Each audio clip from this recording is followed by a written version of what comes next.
You know, we have legitimate peace in the Middle East, first time in 3,000 years. That was President Trump at the White House this week. He's been looking back at his achievements over the past year, some of them real, some of them a little exaggerated, shall we say. And while he's talking about peace, our look back at this week's news has a lot to do with war. 2 American soldiers died in that supposedly peaceful Middle East. Japan wants nuclear weapons, Germany approved a whole bunch more military spending, and America is fighting for control of the Caribbean and the world's most crucial seagate. We'll look at all this and more on today's Trumpet World. Global conflicts reached a record high of 1,450 between January and September this year, according to a report from the German geodata compiler Michael Bauer. That's an increase of 52 conflicts compared to last year. Other conflict trackers show 2024 set a new record for conflict. 2023 did before that. Violence and war is escalating, and of course, the most concerning possible conflicts involve nuclear weapons. Our main story today is about the only victim of nuclear bombs in wartime now looking at getting a bomb of its own. To get the latest on that, we'll go to our Asia correspondent, Jeremiah Jacques. Yes, that's right, Mr. Palmer. Japan needs nuclear weapons. That is according to a statement Thursday by a source in the Japanese Prime Minister's office. This individual is involved in sculpting Japan's security policy in the government led by Prime Minister Sanae Takaichi. And Takaichi herself has talked about the need for Japan to review its non-nuclear principles. So this is something that's already been on her radar, and now you have a member of her cabinet openly discussing this with reporters. And this comes during a time when Japan has steadily been ramping up its conventional military capabilities. Its total defense-related expenditure now comes to around $70 billion annually, after many years of steady increases. So just an eye-watering amount that the Japanese are spending just on their conventional military power.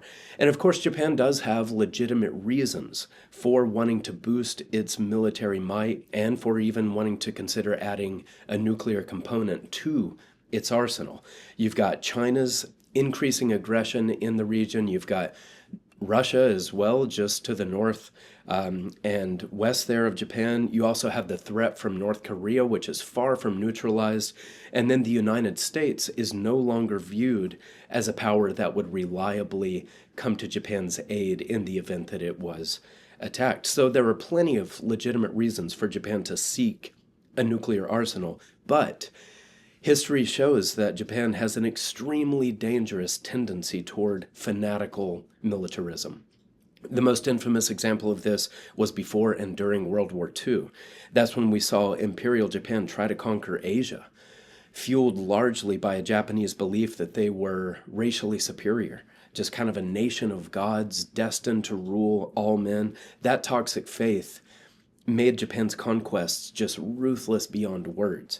And we know that nothing short of 2 atomic bombs was really able to bring an end to Japan's perverse military fanaticism at that time. And World War II is not the only instance of that kind of Japanese fanaticism. History shows that the nation was similarly unhinged during the First Sino-Japanese War, the invasion of Taiwan, the Russo-Japanese War, and really the list goes on. This fanaticism was why the United States and other allied powers forced Japan to renounce war at the end of World War II. And that was why they enshrined pacifism in Japan's constitution with the famous Article 9. But now here we are, 80 years on from the end of World War II, and modern Japan is rapidly abandoning pacifism and marching back toward full militarism, and even talking about developing its own arsenal of unfathomably destructive nuclear weapons. And when we consider all of that chilling history, I think that we should be very concerned by Japan's return to militarism and its desire, openly discussing its need, as it says it, for nuclear weapons. So history really sounds the alarm here, but so does prophecy. Scripture shows that in the final world war, one of the main players will be a tremendously powerful Asian alliance. It'll be led by Russia. But Ezekiel chapter 38 and verse 6 also lists some ancient names for the peoples that make up modern Japan, and shows that they will also be a part of this powerful Asian confederacy. So when we see Japan today quickly abandoning pacifism, any semblance of pacifism really, and rushing toward militarization, it is setting the stage for that prophesied Asian bloc to be just a stunningly strong military power. And we do have a free booklet all about this coming Asian alliance. It's called Russia and China in Prophecy. And there's a whole chapter in there just about Japan's role in this future Asian military alliance. So please, if you don't have a copy of Russia and China in Prophecy, this is a free booklet, and I would encourage you to go to thetrumpet.com and order a copy there. Thank you very much for that, Jeremiah. And I mean, this is probably the most urgent. We talk about nuclear proliferation a fair bit on this show for good reason. And we've had a lot to talk about Iran looking to get a nuclear bomb, Saudi Arabia talking about getting a nuclear bomb. And Japan is probably one of the easiest countries on earth for them to get a nuclear bomb. Like, they have not just nuclear power stations, but one of the most advanced, well-established nuclear civilian industries on the planet.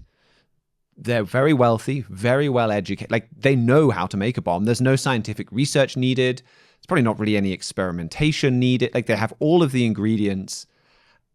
They could have this very, very quickly. I remember reading a news article a few years ago talking about a journalist who was having an interview with someone very senior in the Japanese government. I think it was the defense minister at the time. And they said, well, how long would it take for Japan to get a nuclear bomb if you set your mind to it? And he said that this defense minister, I think it was, basically went into a long explanation of how Japan would never get a bomb. Meanwhile, on the dusty table in front of him, he wrote 6 months. And I've seen that figure quoted a fair bit. 6 months is how long it would potentially take for Japan to get a nuclear weapon. I've heard it said that because Japan has such an impressive array of world-class physicists, really the highest echelon you could imagine, it's figuratively sometimes said that it's just a screwdriver turn away. All they would have to do is make the decision. The technology is in place. The know-how is very much in abundance there. And the wealth, as you said, is very much in abundance in Japan as well. So it's just a screwdriver turn away. And that probably would equate to 6 months or somewhere around there. And now you have, this member of the Prime Minister's cabinet saying, let's turn that screw. Let's turn it. And as you pointed out, this is the rise of Japan as a major military power. That's something that Herbert W. Armstrong talked about. That's in that book, the Russia and China in Prophecy. But even just the descent towards nuclear war and man living in this potential where he can wipe itself out. And that in itself is fulfilled prophecy. And in Matthew 24 and verse 21, Jesus Christ talks about a time coming that if God didn't step in, mankind would wipe himself out, which no human mind could have forecast that in the Roman era when the most destructive weapon was like a catapult or something, that you would reach this position when nuclear weapons could wipe mankind out. And so based on those warnings, Herbert W. Armstrong talked about this a lot. And I just wanted to play a clip from a World Tomorrow program that he gave in 1983. It was after a major it was called The Day After. A TV program aired all about the danger of nuclear war, and he gave then a powerful program warning about the danger of nuclear war. And I can tell you now that the big fear of nuclear war is not war just between the two great powers. Now, I noticed that most of the men in this discussion, and they were the advisors that have been advising the United States foreign policies and military policies, they seem to think there are only two nations concerned, or two powers, the Soviet Union and the United States. And that's where they are wrong, because the real trouble is going to come from other sources. And it's just too bad that they can't understand the real situation that is going on in the world and understand it better. Now, the one to fear is some small country. And the one who had been in the Holocaust, the Jewish philosopher and author, he had been in that. And he said, I am scared. And he said that the impossible is possible, and it can happen. And he is frightened himself. But he said he was not so much concerned about the two great nations as he is about smaller nations. And if a smaller nation should start, and they have hydrogen bombs, they have atomic weapons, and if a smaller nation should start it, it couldn't be stopped. And these experts agreed that once a nuclear war starts, even if it starts small by a small nation, if some hothead of some smaller nation would start such a war, and they can have possession of nuclear weapons, it could not be stopped. And they were agreed on that once it was started, it could not be stopped. Now, I can tell you that it is going to happen. I just read you the prophecy of what is going to happen, but God will stop it. Men can't stop it. Only God could stop it, and he will before it has annihilated all humanity. But it is going to annihilate such a great proportion of humanity until only a part of humanity is going to be left alive. And that's what you're facing in your lifetime, and you're betting your life on it. I not only say you can bet your life on it, you are betting your life on it. God says it is going to happen, but he is going to put an end to it before it goes that far, and therein lies the hope, and the only hope, in God himself, God Almighty, the Creator, the one who is the power. Invisible though he is, he still is the power that rules everything. Now, God has allowed 6,000 years for men to learn that only a close relationship with God and obedience to God is going to be able to bring us any peace, any happiness, or to give us eternal life. God Almighty has eternal life to give, and he wants to give it to all of us. But we have to come to his way of living, and we are not living his way. We are living man's way, and we are living the way of Satan the devil, who is the real, invisible ruler over this earth. And people don't know it because your Bible says all nations have been deceived. Honest, sincere, and yet deceived, and don't know the real truth. So this really is a critical story. It's a warning that we all need to heed, that like mankind does live on this knife edge, and that without God we will wipe ourselves out. And that's a terrifying reality that's so terrifying we just don't think about. But I think we could all do with just more of that understanding that by ourselves, we don't, like, utter destruction is where our own ways and our own paths lead us. And I think it is a reminder to each of us individually of how much we need God in our life. I'm reminded how much I need to be relying on God, and how self-destructive even my own decisions can be if I'm just relying on myself and my ideas and my quote-unquote wisdom, and how much we need God and his law. So thank you for that important story, Jeremiah. Did you have any other stories from Asia to bring us? I do, yes. First up, some good news for Taiwan and for those who don't think that aggressors should be able to run roughshod over weaker powers. And that is that on Wednesday, the Trump administration approved a massive arms sale to the Taiwanese, actually the largest ever. There had been some delay on this weapons package and some questioning if it was going to happen at all, since President Trump had given some reason to doubt his stance on Taiwan. But it was approved, and it is a record-breaking package, as I said, worth more than $11 billion. This package includes 420 ATACMS, 60 self-propelled howitzer systems, more than 1,000 javelins, more than 1,500 tow missiles, and most notably, it includes 82 HIMARS systems. These are the high-mobility artillery rocket systems that have been so vital to Ukraine's ability to defend itself against Russia. And Ukraine has received fewer than half of that number. So for Taiwan to have 82 of these highly capable HIMARS systems is remarkable. You know, for China to invade Taiwan across 100 miles of ocean was always going to be a logistical nightmare and very costly in terms of lives and equipment. But with HIMARS and these other advanced systems now deployed along Taiwan's coasts, the costs for China will go up dramatically.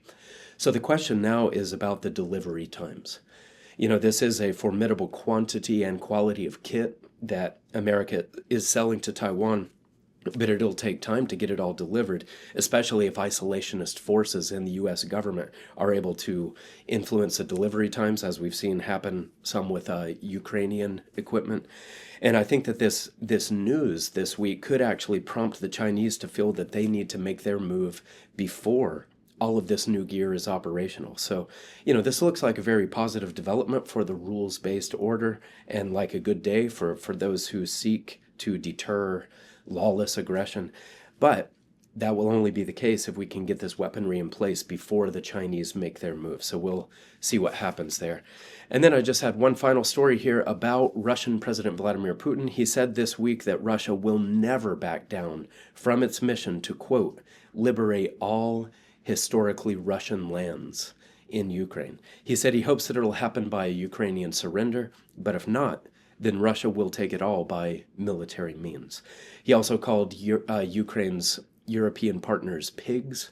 And it's interesting that this comes as President Trump has said that peace is closer than ever for this war, because these words from Putin really don't sound like someone seeking anything less than maximalist ambitions. It is noteworthy, though, and you won't hear this from Putin or from Mr. Trump, but back at the start of the full-scale war in early 2022, Ukraine controlled 23 of its regional capitals and special status cities. Today, Ukraine still controls all 23 of those. Russia has not managed to take a single one in almost 4 years of fighting, and with more than 1.1 million Russian casualties. You know, Russia has managed to take other territory and cities, but none of these well-defended regional capitals and special status cities. So when we hear this kind of talk from Putin, saying that he'll take the whole nation, we should recognize that something dramatic would have to change in the dynamic if that's going to be the case. Maybe it would be more direct Chinese involvement or something else, but the current pace is glacial at best. So these kinds of statements from Putin, they may suggest that he has more cards to play and that we may see some sort of significant change in the dynamic soon. Did you see this story? I didn't see this until just now. This tanker that Ukraine just took out in the Mediterranean, where they've sunk a Russian tanker, in the Med, and there's some reports. I'm skeptical of this because it's basically just on social media, but that General Andrei Avanayov, basically a very senior commander in Russia's GRU military intelligence, has been killed on there. But I mean, that's a pretty big. I think they've hit an oil platform in the Caspian as well. They're kind of going after Russian assets in the wider region now. So, an interesting development. Yeah, I've heard the Ukrainians sometimes tire of what they feel is the inefficiency of sanctions from the U.S. and other powers, and so they sometimes use their own sanctions against Russian energy infrastructure, such as this tanker. So, yeah, this will be an interesting story to take a look at. Well, thank you very much for that, Jeremiah. Japan preparing for war. We'll talk about Europe preparing for war in just a moment. But before then, we'll go to the United States. There's a lot of focus on, is war coming with Venezuela? The US announced a blockade on Venezuelan oil this week. But there's also a threat to the Panama Canal and that part of the world from China. And to get the latest from this, we'll go to our US correspondent, Andrew Miiller. Yeah, that's absolutely right. The headlines you're probably hearing from the Caribbean region, if you're keeping track down there, have all to do with Donald Trump putting an oil blockade on Venezuela. It's pretty well accepted now that Donald Trump is pushing for regime change in Venezuela. Oil is their most important export. It actually accounts for about 90% of Venezuelan exports and 25% of Venezuela's total gross domestic product. Their strategy is that they, because they're such a pariah nation, they sell the oil to Cuba, which then sells it on the black market around the world. So Donald Trump's embargo on Venezuela is basically cutting off their economic lifeline to Cuba in an attempt to get Maduro to agree to flee the country. But what you may not have heard about, a story that's actually just as important, if not more important, is this fight over the Panama Canal. And this fight is between the United States and China. But unlike the fight between the United States and Venezuela, where it's a very direct confrontation with this overt military threat, the fight between the U.S. and China is more of a proxy war involving U.S. and Chinese companies. So to recap, as you probably know, the Panama Canal was dug by the United States under President Theodore Roosevelt back in 1914 and was actually a U.S. territory for pretty much the rest of the 20th century. We gave the Panama Canal back to Panama in 1999 due to an agreement President Jimmy Carter made several years earlier. And China very quickly came in and bought up the ports on both sides of it. Actually, more specifically, a Chinese company called C.K. Hutchinson bought up these two ports.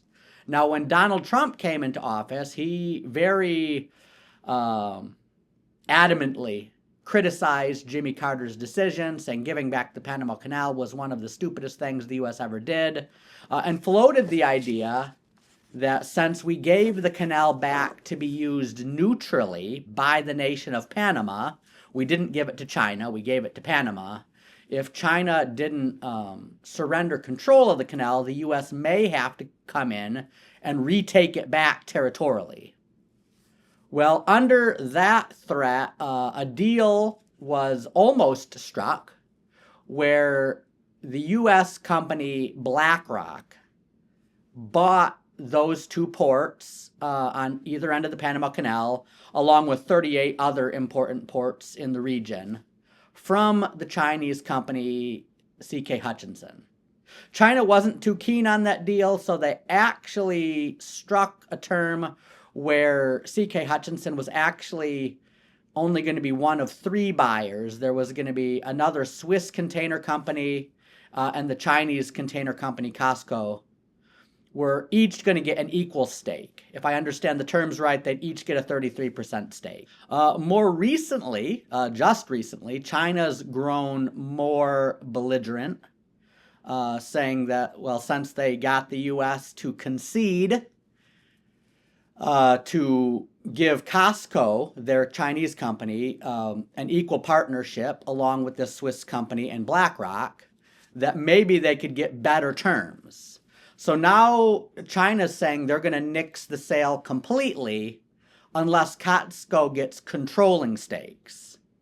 That would mean that the two ports would still be owned by BlackRock, this MSC company from Switzerland, and COSCO, but COSCO would have the controlling stakes and veto power over how these ports are used. Which to me, I think one of my immediate takeaways from this is this really blows the idea that you've maybe heard that C.K. Hutchinson's not actually the Chinese government. It's just a private company from Hong Kong right out of the water. Well, now there was actually a senior Chinese official that came out and said that the Chinese Communist Party is willing to treat ownership of these ports as part of a larger discussion on trade with the United States over tariffs and other trade agreements. So it's one piece in a bigger trade war between the U.S. and China. That is one thing you have to understand about President Trump's deal-making strategy, is he's not Theodore Roosevelt, who famously said, speak softly and carry a big stick. He's very much of the terms of like, well, speak loudly, and hopefully your loud speech will scare someone into giving you a little better trade deals, with the end deal being much, much, much less than he was saying. Because Trump was talking at the beginning of his term about like, well, the U.S. just needs to go in and actually make Panama a territory again. Then he ended up settling. It was like, okay, well, we're not going to make the Panama Canal a territory. We're just going to give a U.S. company in New York a third of the stakes in the canal. And now China's even trying to call off that deal. So this is something President Trump commendably has been really focused on. Are they going to do anything about this? Like, he talked a lot about the Panama Canal coming up to a year ago. I don't know whether I've heard anything from the Trump administration for the last 6 months. Is there any coming of that? Is there anything coming of that? And then, as well, we know that Venezuela is a China ally. Cuba is a China ally. How much of this is all related as well? Well, like I said, the Chinese official did say that control over the Panama ports is one bargaining chip between a bigger discussion between the U.S. and China. So it could well be that the fact that Donald Trump, like I said, a year ago, he was talking a bunch about the Panama Canal. More recently, he hasn't made many public statements about it, as he focuses more on regime change in Venezuela. Venezuela is a Chinese ally, so China may be upping its game over the Panama ports as part of the deal-making strategy to just give it a lever to influence Donald Trump's actions in Venezuela. I wrote an article with Mr. Jacques a few years ago, preparing to storm America's castle, which just makes a lot of geographic points that the United States is, well, Otto von Bismarck famously said the United States is the most blessed of all the nations because it's surrounded on the north and south by friendly nations and on the east and west by fish. So the Atlantic and Pacific Oceans really protect the United States in a huge way.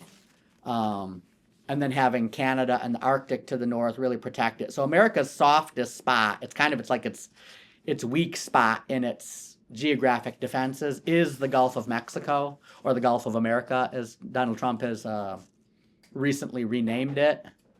And so these foreign powers like China, it's not coincidence that they're trying to get influence in Panama and in Cuba and in Nicaragua and in Venezuela, because it's something like 50% of all U.S. seaborne trade goes within 40 miles of Cuba into the Gulf of Mexico. So this is a hugely important waterway to the United States that Donald Trump recognizes and is trying to get more control over. This is interesting. Our editor-in-chief, Mr. Gerald Fleury, wrote a book that's probably going to need to be updated next year once this deal gets concluded. It's titled China's Most Dangerous Move Against America. And it's about C.K. Hutchinson's control of these ports in Panama.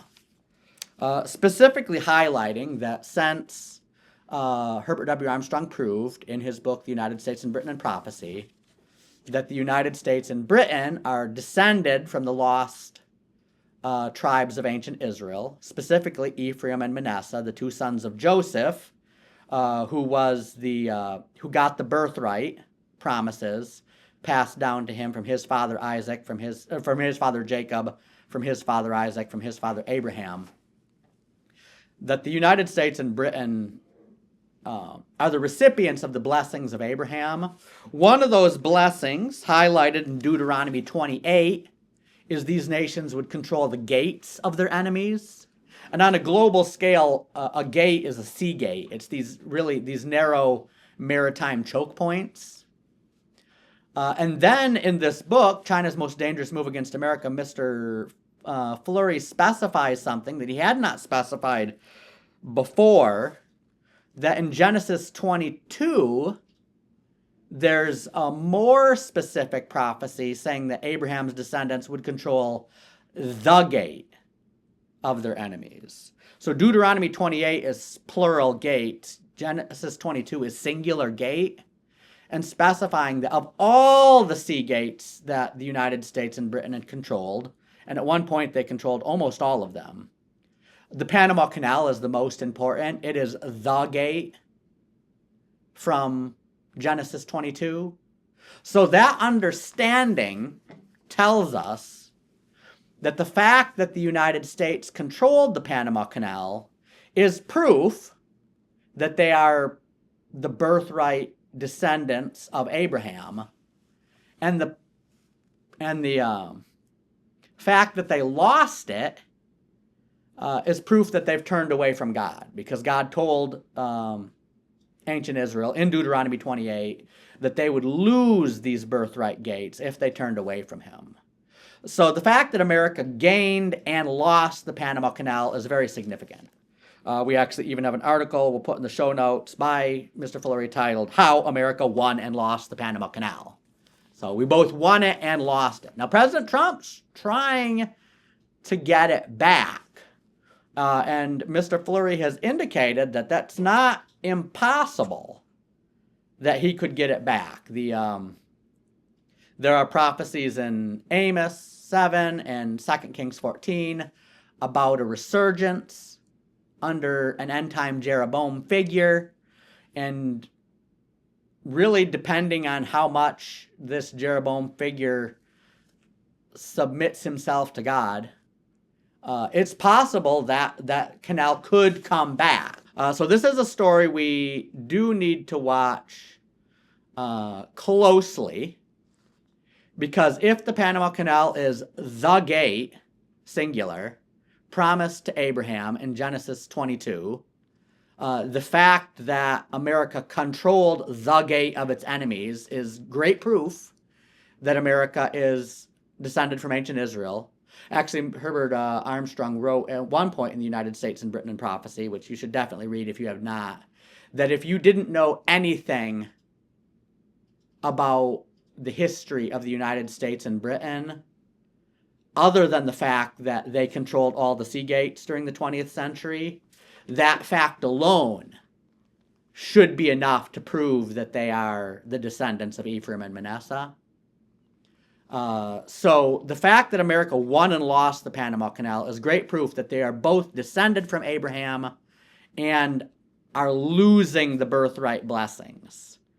So whether or not they get the canal back is also a great sign of, like, are the birthright blessings going to continue a little longer?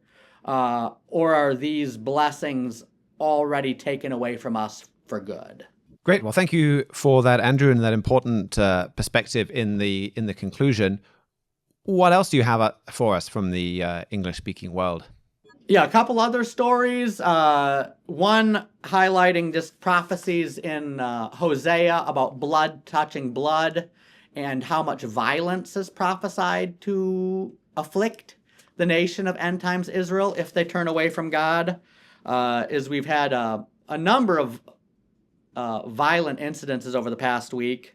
A man named Navid Akim and his father murdered at least 15 people and injured 40 in Bondi Beach massacre, and that was in Australia. There have been also another couple of high-profile murders and mass shootings here in the United States. But this massacre in Australia got a lot of headlines. And really, we had a good article go up in one of our morning briefs titled Australia's Guilty Men, showing that even the leadership of Australia is somewhat complicit in these horrible murders, because even though they were conducted by two Islamists against Jewish victims, and the leaders of Australia have come out and condemned the murders and condemned anti-Semitism, these same people doing the condemnation have been the ones espousing some very vile rhetoric against the state of Israel and how the Jews are conducting genocides against the Palestinians, that undoubtedly has played some role in radicalizing Australians against the Jews. So a couple, highlighting two important prophecies. One about the blood touching blood and just the general violence afflicting end-time Israel, but also about this being Australia, the tribe of Ephraim's in particular, its turn away from the tribe of Judah. Also prophesied in the book of Isaiah that there would be Ephraim would be against Judah, as you're seeing more anti-Semitism rise in both America and Britain. We got some more revelations about Justice Department corruption here in the United States. We actually did an entire cover story on the Philadelphia Trumpet titled The End of America's Constitutional Republic, about the FBI raid on Donald Trump's Mar-a-Lago home a couple of years ago, showing how that the federal government was using the FBI to persecute its political enemies and not to uphold the law. Now we've got a new batch of emails seen by Fox News Digital where the FBI agents at the time were admitting that they did not have probable cause to raid Mar-a-Lago, but did it anyway under pressure from the Biden administration. And then one last story about just the staggering amount of government debt and government spending we have in the United States.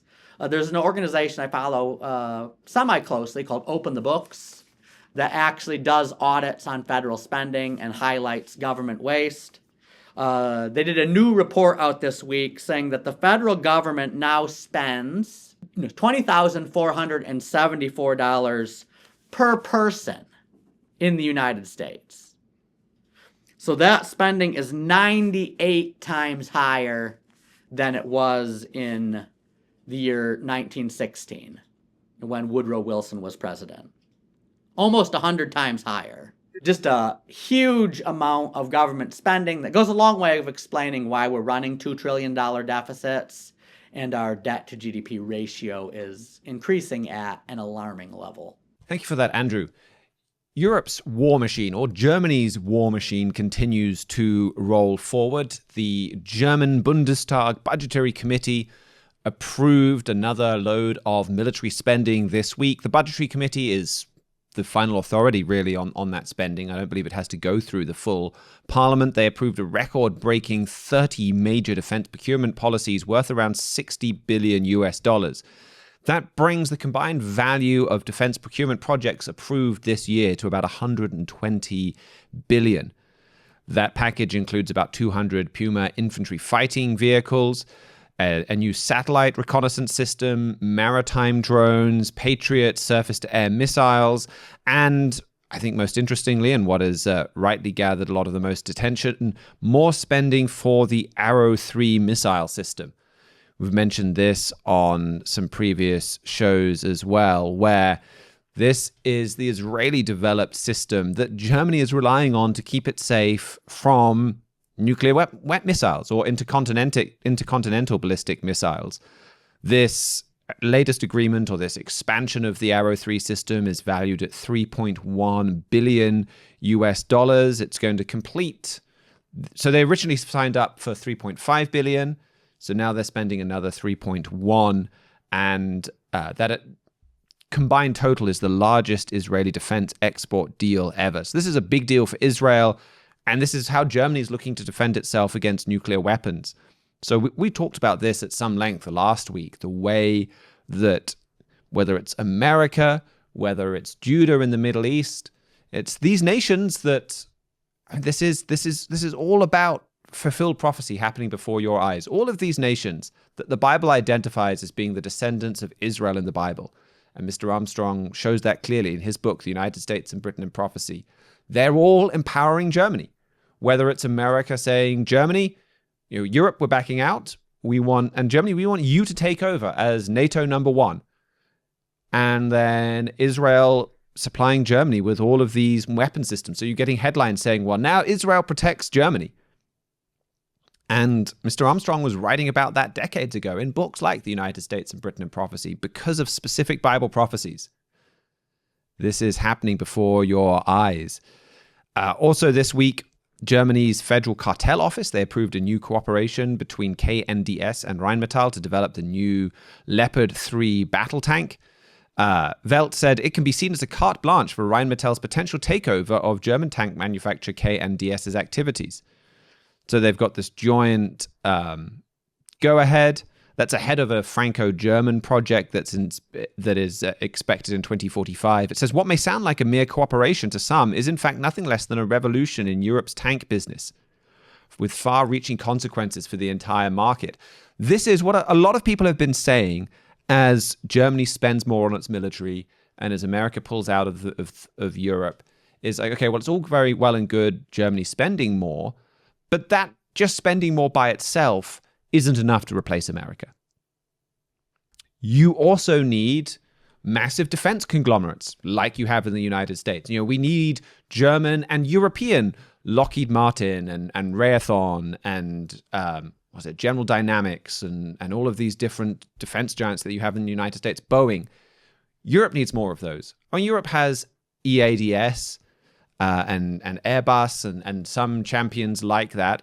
But here you see, this is another important part of that European militarization. We're going to have Rheinmetall and KNDS. These are two German companies. Rheinmetall is already a global player in kind of that top league. But now we'll merge them with KNDS. We're building some very significant defense players. And there'll be more on that too. There's still more to be done there, absolutely. But they're doing it. They're moving towards becoming this war machine on a number of fronts. It isn't just about military spending. That is another important step. Meanwhile, what are we doing in Britain? Well, one story that broke this morning is that we spent £70 million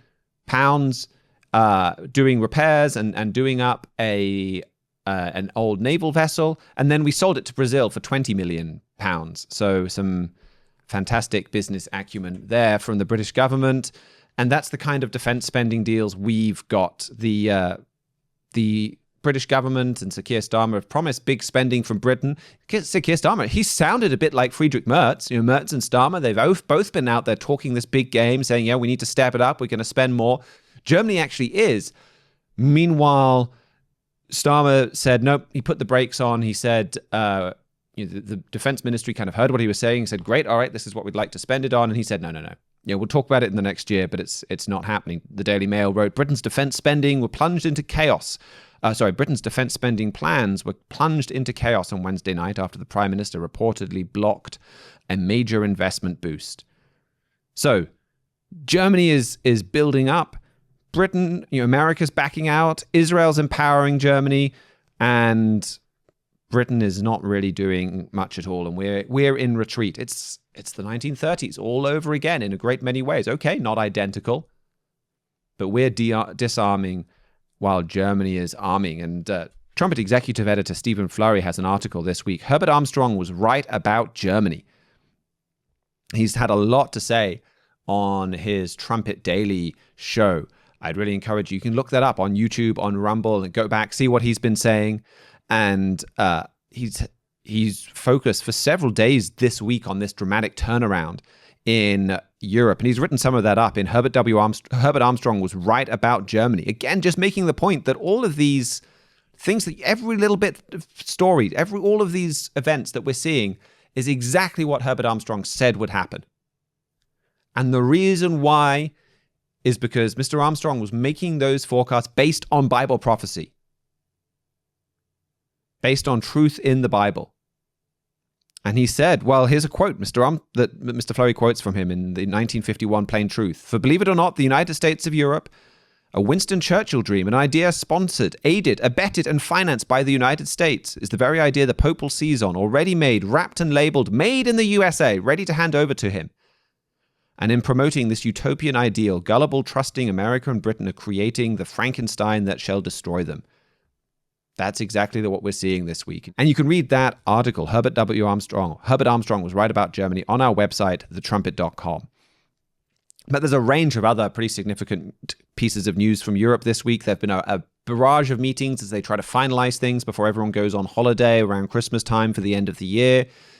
So we saw the EU yesterday kind of take a big step towards becoming a superstate, but that was obscured by a pretty major failure. So a lot of discussion, probably the biggest item in discussion in Europe over the last few weeks has been how to fund Ukraine and how to do it without taking money from European taxpayers. European governments are busy spending on their own militaries. They don't really want to spend on Ukraine's, and taking money away from taxpayers and giving it to Ukraine isn't a vote winner. So they came up with a plan to take roughly 200 billion euros in frozen Russian assets and give that to Ukraine. It would be called a loan, but a loan that is basically planned to be written off at some point in the future. They don't actually expect it back. And Friedrich Merz, he said this week that the EU would be severely damaged for years if they failed to do this. The European Foreign Policy Chief, Karia Kallas, she said that there was no plan B. Well, they failed to do it and they adopted a plan B. Pretty humiliating. It's probably a good thing for the EU. If you want to replace the dollar as the world's #1 reserve currency, you can't really go around helping yourself to other people's money when you decide you don't like them. But the main reason it failed is because of all the ways the EU falls short of being a superstate. The situation was that most of the assets they wanted to seize was in Belgium. At some point down the line, a court or an arbitration tribunal could rule that illegal, and then little Belgium would have to pay the 200 billion euros back by itself. That's a gargantuan sum for a relatively small country. So Belgium said, okay, well, we'll do it if you promise to bail us out if that happens, that we're not paying this 200 billion all by ourselves, and we're all going to pool it and we're all going to pay it together. And Europe said no, not willing to do that. France in particular. Belgium, if you have to pay, if a court goes in the wrong way, you're on your own. We're not pooling risk that way. And it illustrates a vital point. Being a superstate is not just about having a flag, an anthem, a parliament, a court, a president. The EU has those things. But on a very boring, practical level, it comes down to shared debt. Do you share risks? Do you share consequences? Or is it just every nation for itself? And so that's why Europe's plan B is significant. The EU as a whole is going to borrow 90 billion euros and lend that to Ukraine. So we've got shared debt. And the UN or the EU got the thin end of the wedge here during COVID. They agreed to borrow hundreds of billions during COVID. They also agreed to borrow 150 billion euros to finance defense spending across Europe. So we're just seeing, this is like the third project now where there's going to be pooled defense spending. This is something that's starting to become very normal, even standard for the EU. Now, it is such a big deal that not everyone went along with it. Hungary, Slovakia, Czech Republic, they all said we're going to veto the whole thing unless we get an opt-out. So they were allowed to opt out. And this confirms what we've said as well, that Mr. Armstrong talked about it. Well, the Bible talks about Europe being a 10-nation superstate. Because of those prophecies, Mr. Armstrong made that forecast. They're going to have to shrink down. And we saw that even with this week. But we're seeing events pushing Europe to become this superstate. And that was a pretty significant practical step towards that taken by the EU this week. We've also saw a lot of swings on Mercosur, this vital trade deal between Europe and Latin America. It looked dead. Now it looks like it might almost be a done deal. So Giorgia Meloni has been the key figure in this week. Earlier in the week, she said, no, we're not going to sign this deal by the end of the year. And that was seen as her kicking it into the long grass. And France doesn't want it, Italy doesn't want it, Poland doesn't want it, Hungary doesn't want it. So with all of those against it, they'd have enough votes to stop it from happening. Yesterday, though, she kind of came away and said, no, I'm not kicking it into the long grass. She called Brazil's president. Brazil had threatened to walk away from the whole thing in disgust if it was just being delayed yet again, and said, look, I just want one more month and then I will support it. I just need to get a few more concessions, a little more negotiation done, but actually I'm in favor of this. That changes the calculus. If Italy's in favor, they've got a majority. And so now people are a lot more positive about this Mercosur deal. So that's important to watch. This is about creating a trade bloc that can besiege the United States. It gets back to some of what we were just talking about with Andrew. There is an important caveat. This Mercosur deal was split in two with bits of it that can be approved by a qualified majority. Another chunk of it needs unanimity. So the bit that needs everyone to be unanimous is still up in the air. There's also some different shenanigans that could happen in the European Parliament that could delay this for up to 2 years.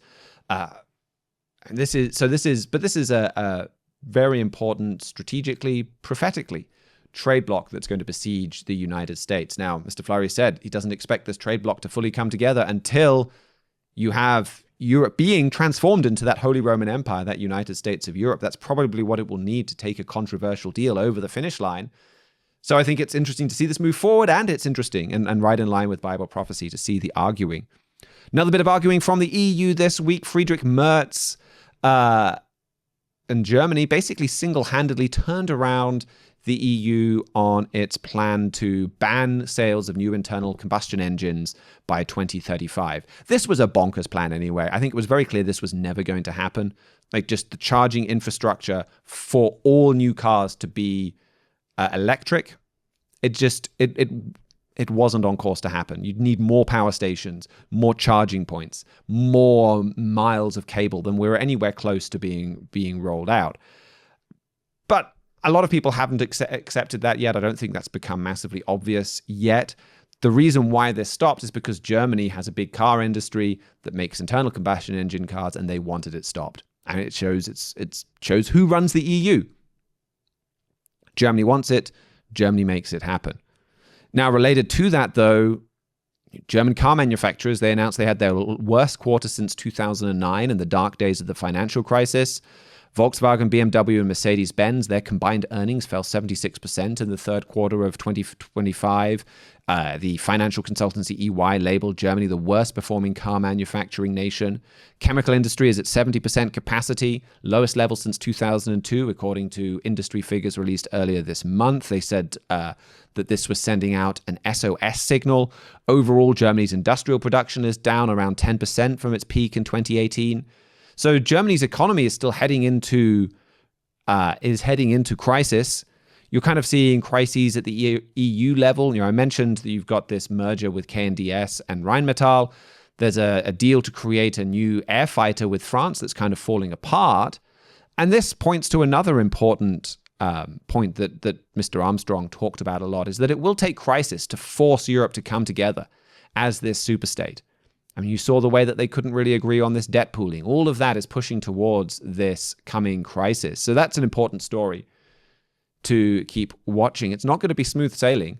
I mean, there are people, George Friedman I mentioned, he says, well, look, Europe's got two paths ahead of it now that America's pulling out. They could unite and become a superstate and become a major power, or they can fall apart and be irrelevant. And he said, I tend to think it looks like they'll fall apart and become irrelevant. And that is the way that they're drifting.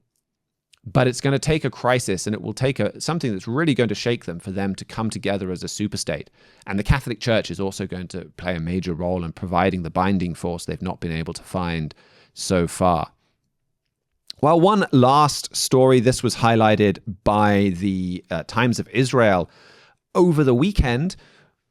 2/3 of Germany's first post-Nazi chancellery were former Nazis, according to a study into the Chancellery published earlier this year. I didn't really notice it at the time. Not many outlets covered it, but the Times of Israel had a really good article drawing attention to it. This is part of a trend that we've seen over the last 15 years or so, where various different German government departments have commissioned investigations into the immediate post-war era and found them thoroughly infiltrated and full of Nazis. So in this particular department in the Chancellery, well, generally across the whole government, what you found is former Nazis were prevalent in large numbers. And then also you'd have a huge number of staff, like most of the staff worked for the Nazis during the Second World War. After the war ended, they said, no, like I wasn't really a Nazi. In fact, I was trying to slow the Nazis down behind the scenes and throw sand in the wheels. And I saved a lot of lives, actually. And all of these investigations discovered that was a lie. They were enthusiastic Nazis. They claimed they weren't. They kept their jobs. And all of these government departments were stuffed with enthusiastic Nazis. And the German Chancellery was no different. The Chancellery, West German Democracy in the Nazi Past, was the name of the study. It found that of the 50 people born before 1918 and that worked for Konrad Adenauer, the first post-war chancellor, only 3 had resisted the Nazis. Now, the rest had supported them or even joined them. A lot had been part of things like the Gestapo and the SS. They found that Adenauer built post-war Germany with the help with lawyers who implemented the anti-Semitic Nuremberg laws, civil servants that helped the German state take the property of Jews murdered in the Holocaust, journalists and filmmakers who made propaganda under Joseph Goebbels. Lots of people that went on to kind of work in the German embassy, they'd been propagandists for Goebbels. And then they spent those next few decades annoyed that in Hollywood, the Germans and the Nazis were the bad guys. And as this report talked about, they were more concerned about how Nazis were portrayed in American popular culture than they were about the perspective of the victims or anything like that. They included a quote from a 1965 memo where one of these diplomats complained that Nazis were portrayed as the bad guys only thanks to, quote, the type of Jewish liberal who has great influence in the modern communications industry. So even in the 1960s, you had people working at the top of the German chancellery who were saying, well, the Nazis weren't bad. It's just they're portrayed negatively because of the Jews. And this should cause a lot more people to start asking big questions about, well, are we sure we really want Germany to lead NATO in Europe and take over control? Like, might they turn against us? Might there be something underground there in Germany if there was no real or not much in the way of repentance and change after World War II and a lot of continuity and a lot of staff, and the German state was really built by former Nazis? Maybe we should pause for thought. And Herbert W. Armstrong, again, he forecast this exactly in May 1945. We don't understand German thoroughness, he wrote. From the very start of World War II, they've considered the possibility of losing this second round as they did the first, and they have carefully, methodically planned in such an eventuality the third round, World War III. This round of war in Europe is over, and the Nazis have now gone underground. And he said they plan to come back and win on the third try. And we know for a fact he was right, that they did go underground. And the most notorious fled to Latin America, and that's part of the groundwork then that you'll see more of when you have this EU-Mercosur deal and the Holy Roman Empire working with Latin America. And then the ones that weren't as high profile, well, they stayed underground within the German government and helped those others get away and steer the post-war government. So people are acknowledging the facts of the case, but they're not asking, what does this mean? And they really should as they watch Germany rise back up. So again, I'll just mention that article. This is another way that Herbert Armstrong was right about Germany, as Mr. Stephen Flurry wrote this week. And again, you can get that on our website, thetrumpet.com. So a lot going on in Europe this week. Well, now we'll turn to the supposedly peaceful Middle East, at peace according to Donald Trump for the first time in 3,000 years, and get an update on what's been going on with U.S. military personnel in Syria from our Middle East correspondent, Mihailo Zekic. Yes, on Saturday last week, a gunman in Syria killed 2 U.S. servicemen and a contracted American interpreter. It's the first U.S. fatalities in Syria since the fall of the Assad regime last year. It took place near the ancient city of Palmyra, which several years ago ISIS was famous for demolishing several historical ruins there. According to the U.S. military, this killer was associated with ISIS. They called him a lone ISIS gunman. He was killed in the resulting skirmish. There was a meeting between U.S. forces and the forces of the current Syrian government happening nearby that apparently this figure wanted to derail. But even though the U.S. military is saying he belongs to ISIS, he had another affiliation that was with the Syrian government itself. The man was, according to the Wall Street Journal, quote, a member of the Syrian security forces who was set to be fired for holding extremist views. The journal cited a spokesman for the Interior Ministry that gave an interview in Syria. Their paraphrase, quote, the assailant had been suspected of extremist sympathies in an evaluation issued on December 10th and was set to be dismissed from the security forces on Sunday, the day after the attack, end quote.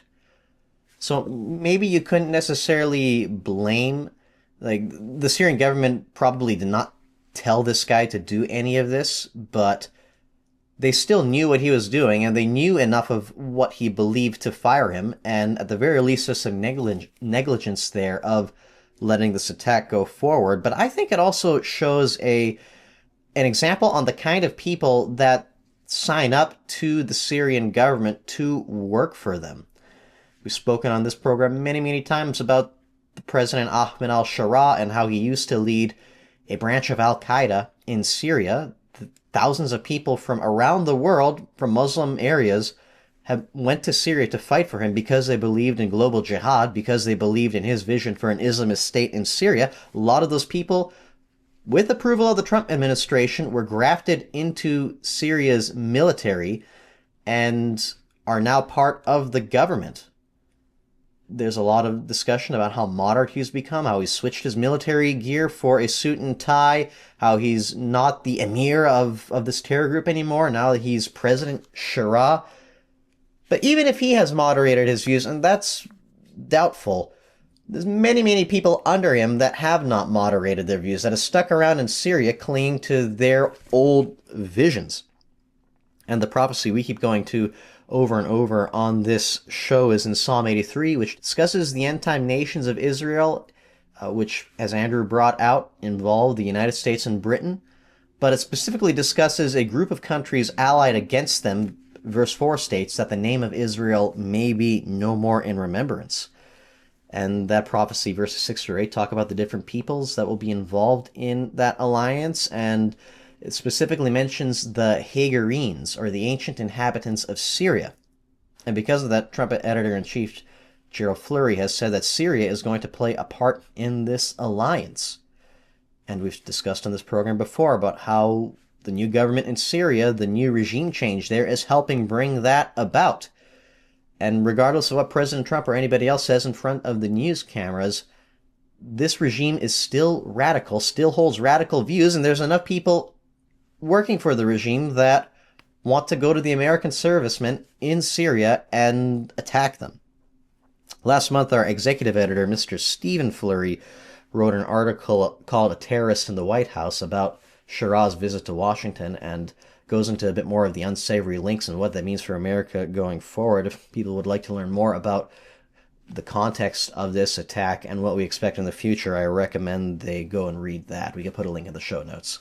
Thank you very much for that, Mihailo. Thank you for all of you for joining us today. I wanted to conclude with one more clip from that same program by Herbert W. Armstrong. Here he is, again, going back to an important lesson that we need to draw from the violence, from the destruction, the threat of nuclear war all around us. The ministers are teaching the law of God is done away, and the law of God is God's way of life, the way to peace, the way to happiness and joy. But they don't like especially the part that is important to God, that honors Him. And so they say the law is done away, you don't have to obey it any longer. This one voice has to cry out of what is going to happen to this people if we don't turn to God. There has to be a turning to God and not to more military weapons. I'm not in the argument for or against further nuclear weapons. I'm just telling you the place of security is God himself. And surrendering to God to obey his commandments, his laws. A good understanding have all they that keep his commandments. And if any man says, I know him, and keeps not his commandments, that man is a liar, says God in 1 John, the 2nd chapter, and I believe it's verse 4. So this voice is crying out. All of this news is designed to point us to God and to demonstrate our need to rely on him, to keep his law, and then there is a sure protection and safety in him, as Mr. Armstrong talked about. Well, that is about all that we've got time for, probably more than we have time for looking at the clock here. But thank you for sticking with us. Thank you to George Haddad, Matthew Friesen, and Jacob Hessong for engineering and production. If you have any questions, any comments, please do get in touch with us. trumpetworld@thetrumpet.com. Please do give us a like or subscribe no matter where you're listening, or leave us a comment. We'll be back next week. Until then, keep watching your world.